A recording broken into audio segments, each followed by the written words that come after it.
Hey, I'm Ryan McCaffrey with IGN, joined by my Xbox partner in crime, Mitch Dyer. That's me. And we are here to do the first of 10 weekly recaps on Spartan Ops for Halo 4. I guess that means I have a job for 10 more weeks, which is nice. It's I'm committed. guaranteed employment This for is at good. least 10 more weeks.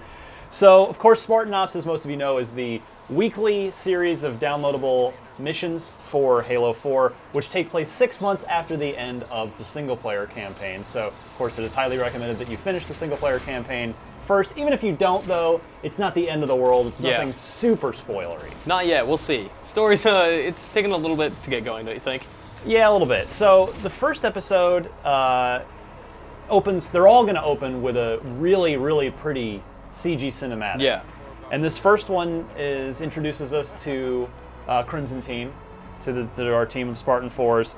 And we hit the ground and start shooting things. That is ultimately what we're up to, of course. Indeed. Like So, you do.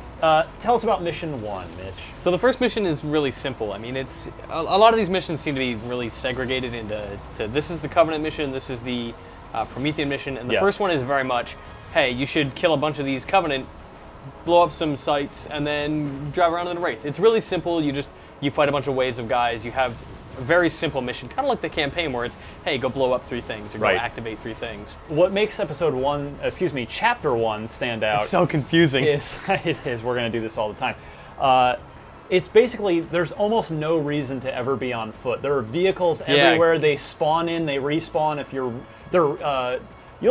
could have a Wraith the entire time if you want. Oh yeah, we died tons playing on Legendary, and we respawned next to like 4 ghosts and 2 Wraiths. Yes, ghosts, Wraiths, even Warthogs as well. Yeah. Just about all, at least those vehicles are all there. I think there was even a Gauss Warthog, I believe, that spawns at the start as well. So however you want to do it, and it's pretty simple, just wiping out each one. But it's fun because you do just get to spawn in as much as you want. Set it to legendary difficulty so you can get all the. Not only there are a couple of achievements for doing episode 1 on legendary, but there are some weekly challenge. I do love those points challenges as well within Halo 4. So that brings us to Mission 2, Sniper Alley, which is just exactly what it sounds like. Indeed, yeah, it's lots of long sight lines. Again, this mission is entirely Covenant. Not so many vehicles. This one's like heavily on foot. Actually, there aren't any vehicles in this one.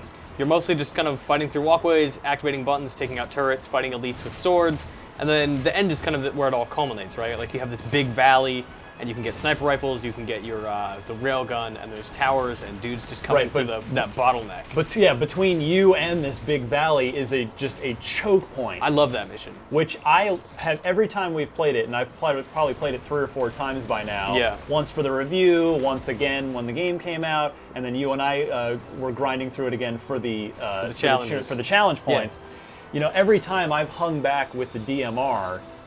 Sniper rifle. Well, I go forward like an idiot. And just try to pick, because there are scores of elites. Yeah. Many of them on Legendary holding fuel rod cannons, which on Legendary will kill you in 1 hit. Even the grunts have fuel rod cannons. Even the grunts. It's nuts. So it's actually, I think that second mission is the shortest of the 5. Oh yeah, we've blasted through that one. It takes about 15 minutes or so, maybe even a few minutes less. Then things change up a bit for Mission 3. Which one is Mission 3? The one with the snow and all of the Prometheans? Yes, that is where you first jump in with the Prometheans. Yeah. And start out against a bunch of crawlers. Yeah, this mission actually, to me, I don't know about you, but this one stood out as maybe the least exciting because it's a bunch of crawlers, which is they're fun to shoot, one-shot kills.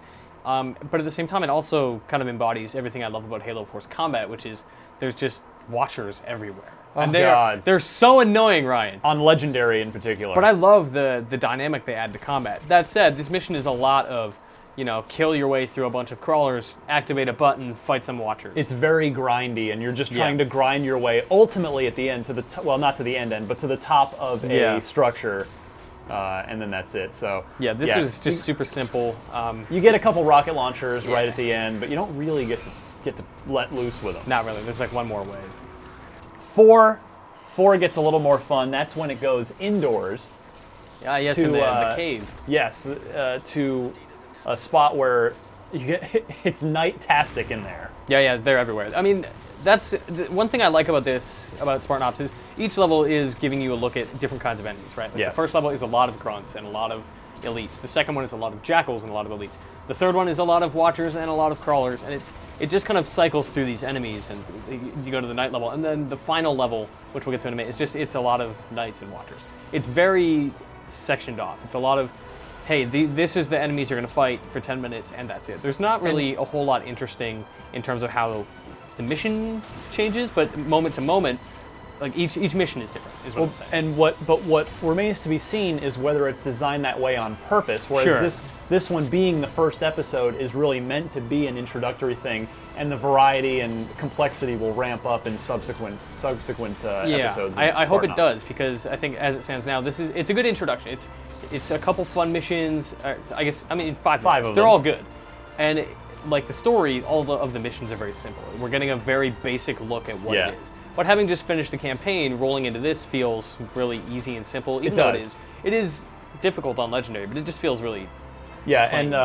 And finally, Mission 5, Chapter 5. This is where the story starts to come together, where it starts building towards something, because there is a narrative to Spartan Ops. We just don't know what it is. We see the CG cutscene, which is basically, hey, we're going to go back to Requiem and kill some things. Yeah, clean up. And then from there, it is exactly that. You're just cleaning up. But this mission ends with the Spartans discovering an artifact. We don't know what it is. We don't know what purpose it serves or what.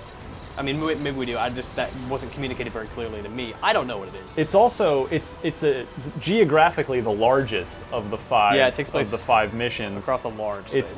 But at the end, it's just a big battle where you have the high ground up near the artifact, and you just get swarmed by knights and crawlers and a couple watchers as well.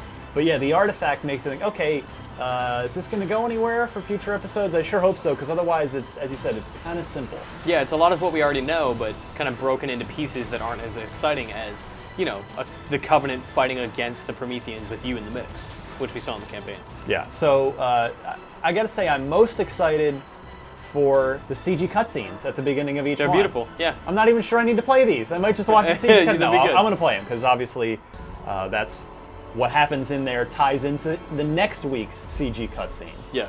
So we'll be back with a look at episode 2 next week. I'm excited. For all your Spartan Ops, Halo 4, Xbox needs, you know where to be, IGN.com.